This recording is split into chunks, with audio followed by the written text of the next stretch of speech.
All righty, here I am. Thank you very much for all my Facebook family and all my YouTube family. I just want to say thank you very much. We had over 60,000 views on YouTube.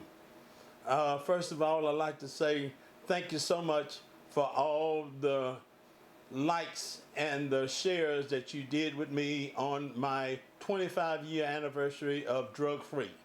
And I noticed with so many people that participated in my recovery, and even though I got 25 years of no alcohol, no drugs, no tobacco, free, but that don't mean I'm cured. No, no, no. I'm not no better than any other addict. I'm just one drink away from going back to being an alcoholic. I'm just one hit away from going back to being a crack addicted. I'm just one hit from a blunt or a dope square, joint, kush, whatever you want to call it, from going back to being in an addiction. I'm only one drag away from a cigarette. You hear me? One drag.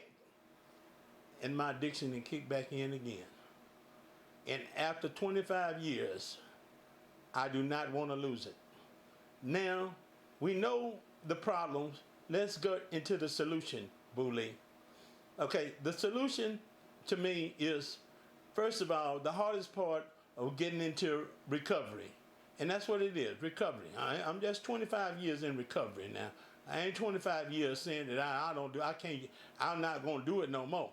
No, I got to do it one day at a time. One day at a time. I'm not no more better than any other somebody that's out there trying to cut out their addiction. Because we can only go one day, 24 hours at a time. But I come today to share my testimony of being drug free and what it took for me to get away, and the hardest part of being able to get away from your addiction.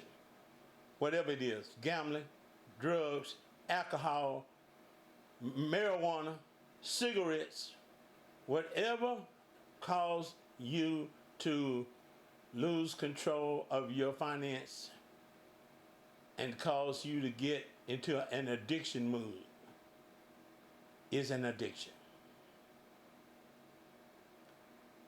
And how I got away from the chemical, that's what it is, all is chemical. Drugs is chemicals. For me to get chemical free, including tobacco, that's drugs.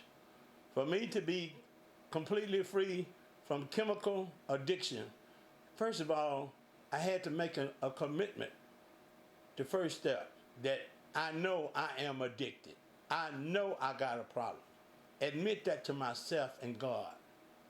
The second thing is just like, I know I can't do this by myself. I need help from a power that's greater than me and my friends and my relatives. I need a power that is called God power. But for me to get God power, I had to first come to learn how to turn it over to God. You know, I had to learn how to turn it over. And that is the hardest part, turning it over to God. And that's just for anything, including an addiction, a problem, whatever a situation is that you can't handle. When you give it to God, you got to let it go. You can't get back and say, well, I think I need to do this to show them that I'm better than this. No, you got to do the right thing. And everybody know the right thing. Ever since they was a child, they knew the right thing. When they did something wrong and they got hit on their hand, they was crying just like me. They wasn't crying because it hurt. They were crying because they got caught. So let's be honest with ourselves. And then the hardest part is going in recovery. Is that once you start trying to go in recovery, you got to cut all your friends loose. And here's the problem. When you cut all your friends loose and you go around to other friends who's not into your drug or they're not into drugs at all, they don't want to be around you because they say you're a crackhead, you're alcoholic, you smell too much like cigarettes. So therefore, that's the hardest part is trying to find a place where you're going to be able to fit in. And that is a hard part to do. And what you have to do, or what I done, is start going to church, keeping my mouth closed, not telling Penny. They say loose lips sink ships. Well, I didn't want to sink no ships in no church. So I didn't tell the people that I had an addiction. But me and God knew that's all that counted. I didn't have to tell them. And then I started going around with them, being friends with them, and then they never knew I was in recovery. And then after I started going around with them, and then all of a sudden, they start trusting me and they start letting me hang around them. And then I knew I was on the road to recovery. And when I got into the position to let them know, it took me 2 years. That's right, 24 months before I would let my friends at church and even my friends at work who were drug free, that I was addicted to drugs and cigarettes and alcohol. So therefore, it took the first 24 months for you to get on the road, the real road, where you can feel yourself, get your lungs back, get a little bit of money in your pocket, being able to be more responsible, being able to set goals. Then that's the road. And it took me 24 months. And I had to do them one day at a time. And therefore, after my first 2 years of sobriety, now I got to remind you, before that, I wouldn't go to no clubs because I know I wasn't strong enough. I wouldn't go around nobody that was smoking marijuana, even though my drug of choice was crack cocaine. But it don't make a difference because one drug lead out to another. You start drinking a beer, the next thing you know, you're smoking a blunt. The next thing you know, you're at the crack house. The next thing you know, you're broke. That's the cycle. And then your friends and family, they say they love you, but they can't help you because you ain't trying to help yourself. A lot of time, and I was homeless. No sense of me lying. I'm telling you like a G.O. go. I ain't hiding nothing. Because I've been saved through the grace of God. So I ain't got nothing to hide, nothing to be ashamed of. Yes, I was homeless. And it wasn't bad. It wasn't bad as thought. Sometimes I go to Star Hope if I'm there on time before they close the door. Sometimes I would go to Salvation Army down there on North Main, if I'm there by the time they close the door. He kind of knew I was on drugs because I was out there selling newspaper on the streets, trying to support my addiction. I went to work for Labor Pool, trying to support my addiction. I never stole anything from nobody.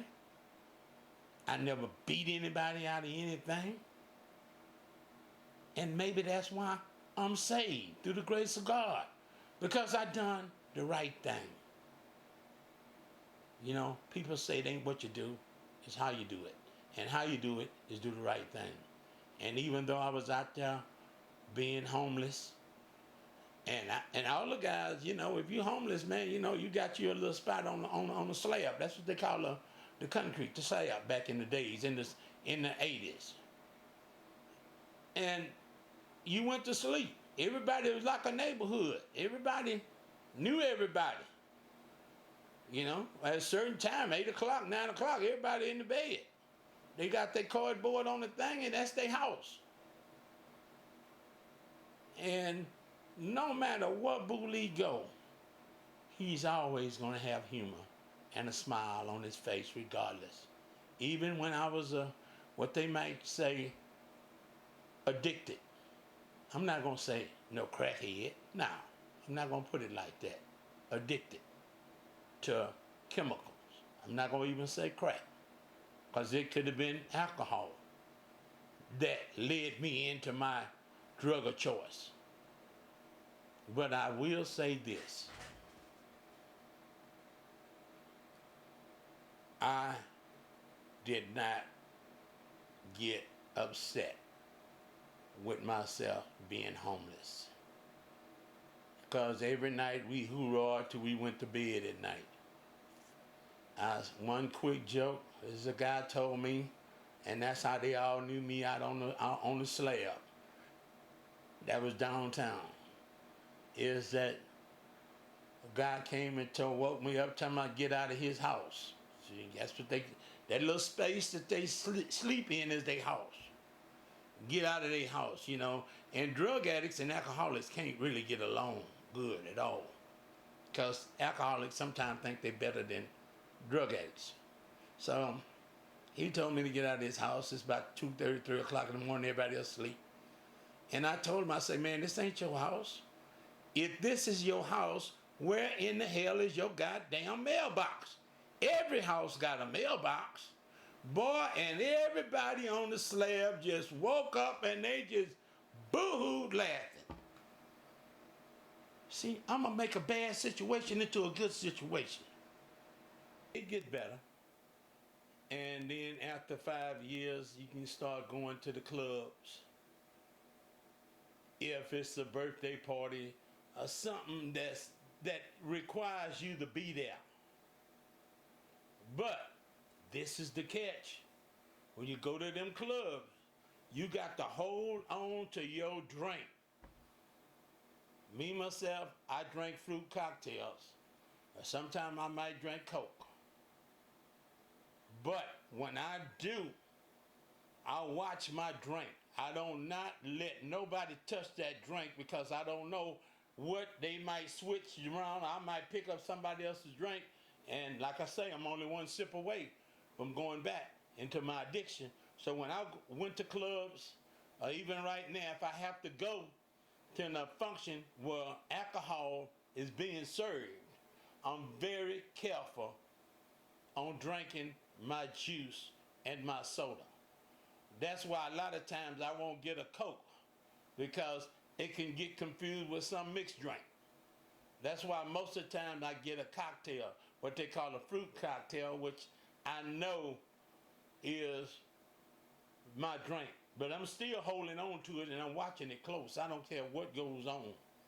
My hand is on that drink, just like your hand is on your money, your wallet, because it's your life that you're playing with when you go in that club. So you got to be careful, because you got to always remember, you are in recovery, so therefore you cannot do like everybody else do, drink and have a good time. Well, if that's what they call have a good time, well, your good time is watching them having a good time. That's to me in my recovery.